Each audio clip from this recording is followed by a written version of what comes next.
Hunger continues, not just for days, but for weeks, months, years. You cannot get rid of it. And the other continual feeling is the constant cold. Terrible cold. Sometimes I felt as if my blood circulation was slowing down.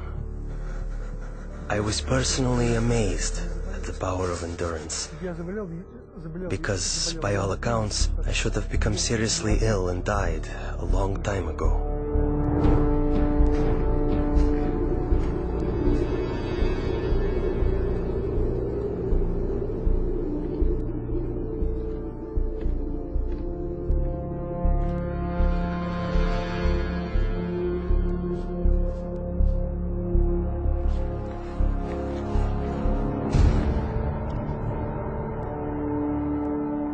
One night, I was thrown into a cell with a broken window. The KGB was determined to do an experiment and freeze me. Later they would say he broke the window in his cell and died of cold. I felt despair. I thought to myself, has God really left me? Am I really forgotten and neglected? Have my years of suffering been in vain? And in my despair, I began to pray. I usually pray silently, but this time I started to appeal to God out loud. God, have you left me? My cries were bursting from a heart literally in utter despair.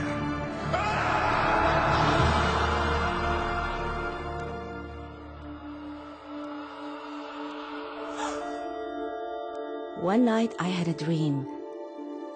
In my dream, I was told to pray for Alexander. I had no idea who Alexander was. But I told my church, and we began to pray for him.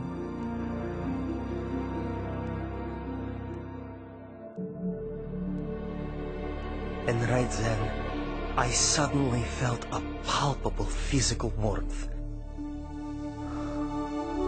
Not the kind that comes from a heater, but like when a mother draws her freezing child to her breast and warms him with her tearful breath of compassion.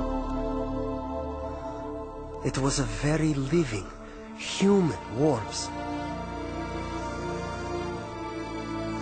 It penetrates you as if piercing you to the heart. And inside your heart, a spring opens up, out of which flows peace. A wonderful, magnificent, soothing peace.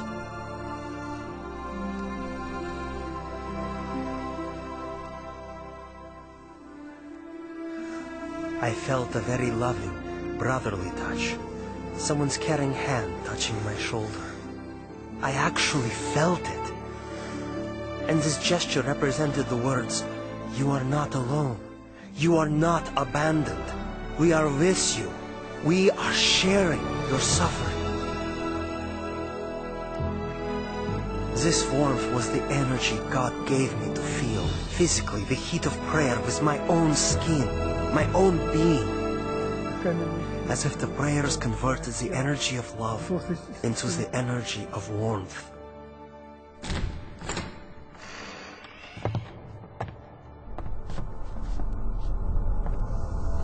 In the morning, it was a shock to my executioners. They couldn't understand. I wasn't simply alive, but my temperature was the same as that of a normal person. I heard the doctor explaining to my executioners in the corridor, "This is impossible. We can't explain it." About 6 months later, we received a letter from Open Doors to pray for Alexander. And we finally found out who this Alexander was. We had been praying for 6 months without knowing anything about him. Alexander had started a Christian movement that spread across the Soviet Union. For this crime against the state, he was imprisoned to a labor camp in northern Siberia, the death sentence zone. It so happened that many people began praying for me.